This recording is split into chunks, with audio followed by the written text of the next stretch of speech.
Всем здравствуйте! Сегодня вторая часть самодельного крана. В первой части речь шла про раму. Я ее покрасил, но времени ушло чуть побольше, потому что покрасил сначала желтой краской обычной, но почему-то она не легла. Ногтем снимается на раз. Поэтому решил ее снять и покрасить по новой. Купил другую краску, ближе к желтой. Нашел только золотистую молотковую эмаль. Это не Хамерайт. Банка 2-литровая, 1700. Но легла очень хорошо. Даже ногтем не цепляется. Отличная краска. Думаю, что служить будет долго. Итак, сейчас я соберу раму, а потом будет речь про поворотный узел.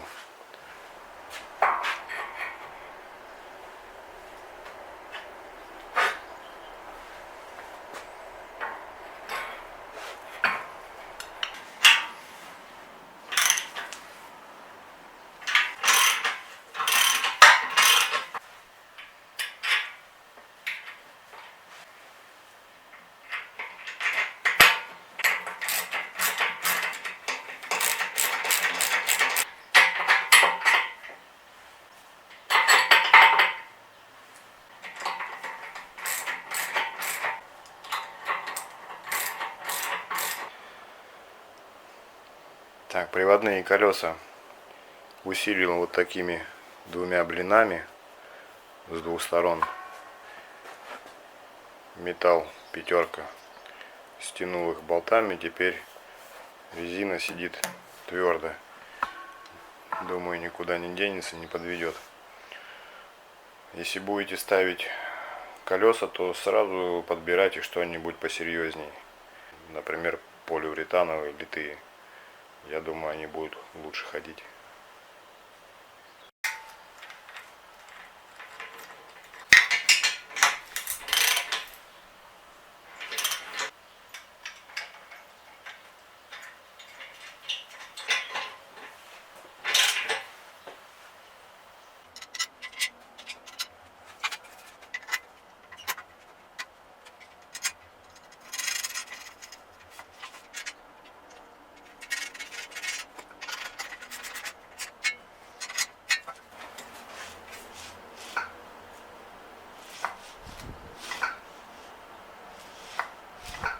Итак, поворотный узел.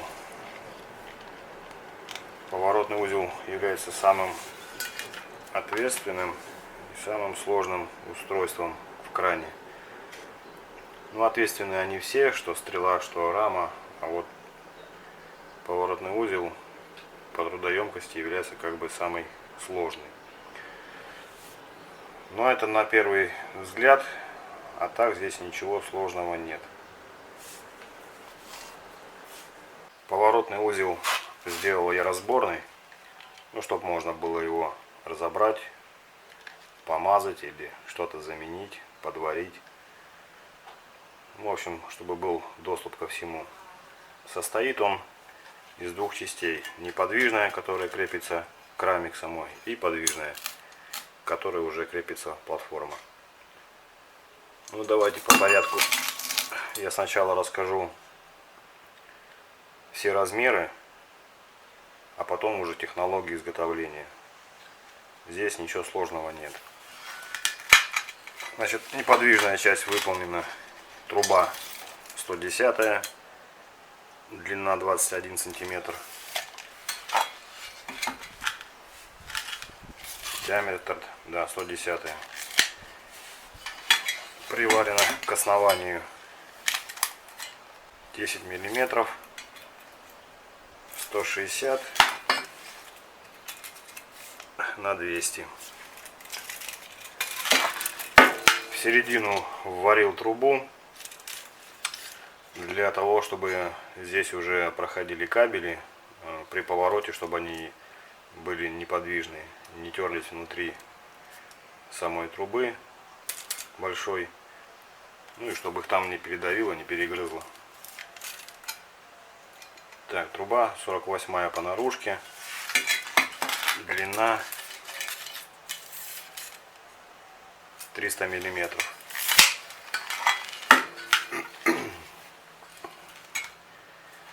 Вовнутрь вварены упоры для верхнего подшипника, для наружной обоймы.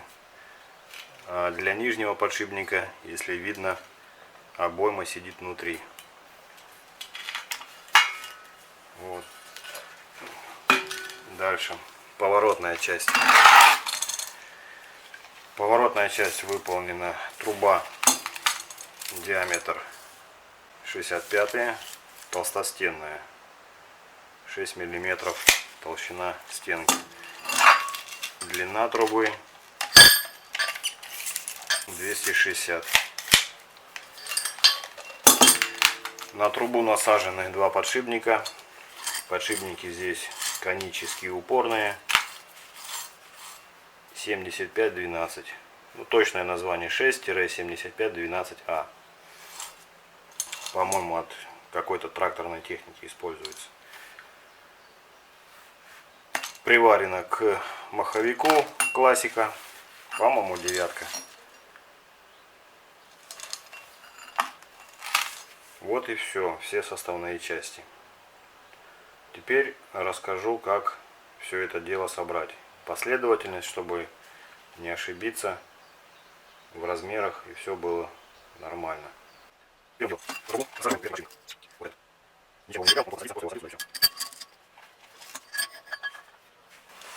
Давайте лучше вот так. Так будет понятней.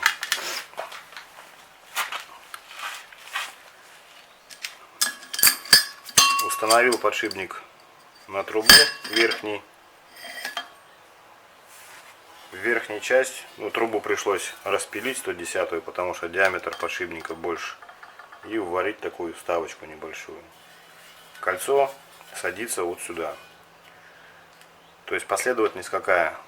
Просто отдельно кольцо ставим в трубу за подлицок с верхней частью. И с обратной стороны трубы электродом привариваем вот эти вот 4 упора для верхнего подшипника, для наружной обоймы.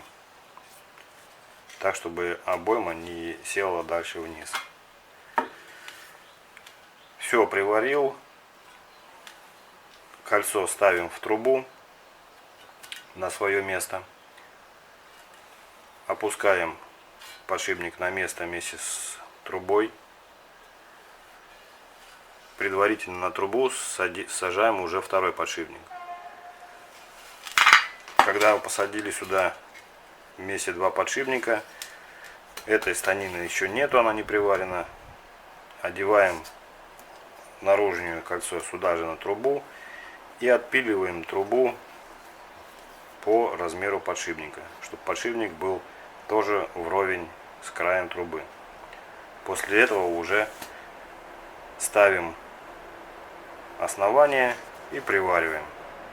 Кольцо остается внутри, то есть оно там постоянно. Таким образом кольцо упирается в станину. Не кольцо, а наружная обойма нижнего подшипника упирается в станину, а верхняя наружная обойма упирается в эти упоры. И эти размеры автоматом будут совпадать. То есть никаких люфтов, ничего не будет.